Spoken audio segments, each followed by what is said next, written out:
السلام علیکم ورحمۃ اللہ تمام ناظرین اور سامعین، آپ کیسے ہیں؟ اور حیدر زیدی آپ کی خدمت میں ایک دفعہ پھر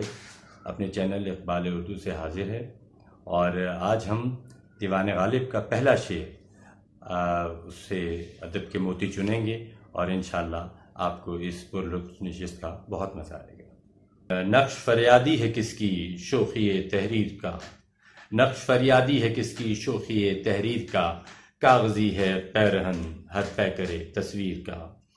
تو اس میں میں یہ عرض آپ سے کروں گا کہ اس میں یہ شعر جو ہے یہ صحیح معنوں میں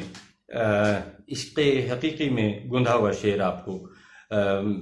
یہ پیش کیا گیا ہے، اور بہترین اس میں شاعری کے اسلوب بیان کیے گئے ہیں کہ دیکھیے نقش جو ہے وہ نقش ایک تصویر کا بھی ہو سکتا ہے، ایک لکھا ہوا بھی لفظ بھی ہو سکتا ہے، اور ایک مجسمہ بھی ہو سکتا ہے، پیکر تصویر ہو سکتا ہے۔ چیز جو آپ کے سامنے کسی مصور کی بنائی ہوئی ہے، کسی فنکار کی بنائی ہوئی ہے، وہ سب کے سب نقش ہیں جو آپ کے سامنے آتے ہیں۔ تو اس شعر میں ہمیں مولانا روم کی طرف جاتی ہوئی راہیں نظر آتی ہیں، مثنوی مولانا روم کی طرف۔ اگر آپ مثنوی کا پہلا شعر دیکھیں تو بشنو از نیچو حکایت می کند، کہ بانسری کی آواز سنو کہ کیا حکایت سناتی ہے۔ بس جدائی ہا شکایت می کند، کہ اپنی جدائی سے اپنی شکایت بیان کر رہی ہے۔ تو یہی سب کچھ جو ہے وہ غالب نے اپنے اس شعر میں بیان کرنے کی کوشش کی ہے کہ نقش فریادی ہے کس کی، یہ جو اللہ تعالیٰ نے ایک انسان کو تخلیق کیا ہے، یہ کس کی شوخی تحریر کے بارے میں بتا رہا ہے، کہ یہ یقیناً صانع کی، ایک مصور کی بہترین کاریگری کو بیان کر رہا ہے کہ اتنا خوبصورت اللہ تعالیٰ نے انسان کو بنایا۔ لقد خلقنا الانسان فی احسن تقویم، قرآن پاک میں آتا ہے کہ ہم نے انسان کو بہترین صورت میں پیدا کیا ہے۔ لقد خلقنا الانسان فی احسن تقویم، ہم نے انسان کو بہترین صورت میں پیدا کیا ہے۔ پھر آپ یہ دیکھیے کہ غالب نے یہ اسی اپنے انداز بیان اور کہاں پہ اس طرح اتنے اچھے طریقے سے اس کو بتایا ہے کہ میں جو کہتا ہوں وہ اسلوب آپ کو کہیں اور نہیں ملے گا۔ گنجینہ معنی کا طلسم اس کو سمجھیے، وہ لفظ کے غالب میرے اشعار میں آئے۔ گنجینہ معنی کا طلسم اس کو سمجھیے، وہ لفظ کے غالب میرے اشعار میں آئے۔ تو یہ ساری چیزیں جو ہیں یہ آپ کو بتاتی ہیں کہ پھر اس شعر کے بارے میں ایک غلط بات مشہور کر دی گئی کہ اس کا جو دوسرا مصرع ہے کہ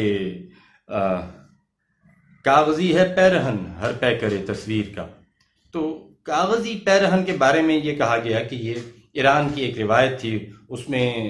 جو فریادی ہوتے تھے وہ کاغذ کا لباس پہن کے جو ہے وہ بادشاہ کے روبرو پیش ہوا کرتے تھے، اور اس کا حوالہ جو ہے وہ غالب نے عود ہندی میں بھی اپنے خطوط میں دیا ہے۔ عود ہندی جو ہے وہ غالب کے خطوط پر مشتمل ایک پورا ایک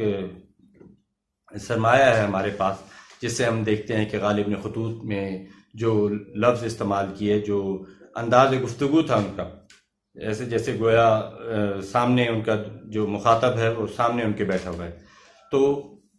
اس کا حوالہ دے کے لوگ یہ کہتے ہیں کہ کچھ لوگ اس بارے میں کہتے ہیں کہ کاغذی پیرہن پہن کے جو جاتے تھے تو وہ ایک فریادی کا طریقہ کار ہے، حالانکہ ایسا نہیں ہے۔ دیکھیے جو کاغذ ہے اس کو بڑے معنوں میں استعمال کیا ہے۔ کاغذ ایک نزاکت کی علامت ہے، کاغذ جو ہے بالکل، دیکھیں کھال تو مگرمچھ کی بھی ہے، کھال تو بڑے بڑے جانوروں کی ہے، گینڈے کی بھی کھال ہے، ہر جانور کی کھال ہے، لیکن یہاں پہ کاغذی پیرہن سے مراد جو ہے وہ انسان کی کھال ہے، اور انسان کی ایک خوبصورتی کی بہترین، جیسے کہ میں نے عرض کیا کہ قرآن پاک میں اللہ تعالیٰ نے فرمایا لقد خلقنا الانسان فی احسن تقویم، کہ ہم نے انسان کو بہترین صورت میں پیدا کیا، بہترین صورت میں، اور یہ سب کچھ جو ہے یہ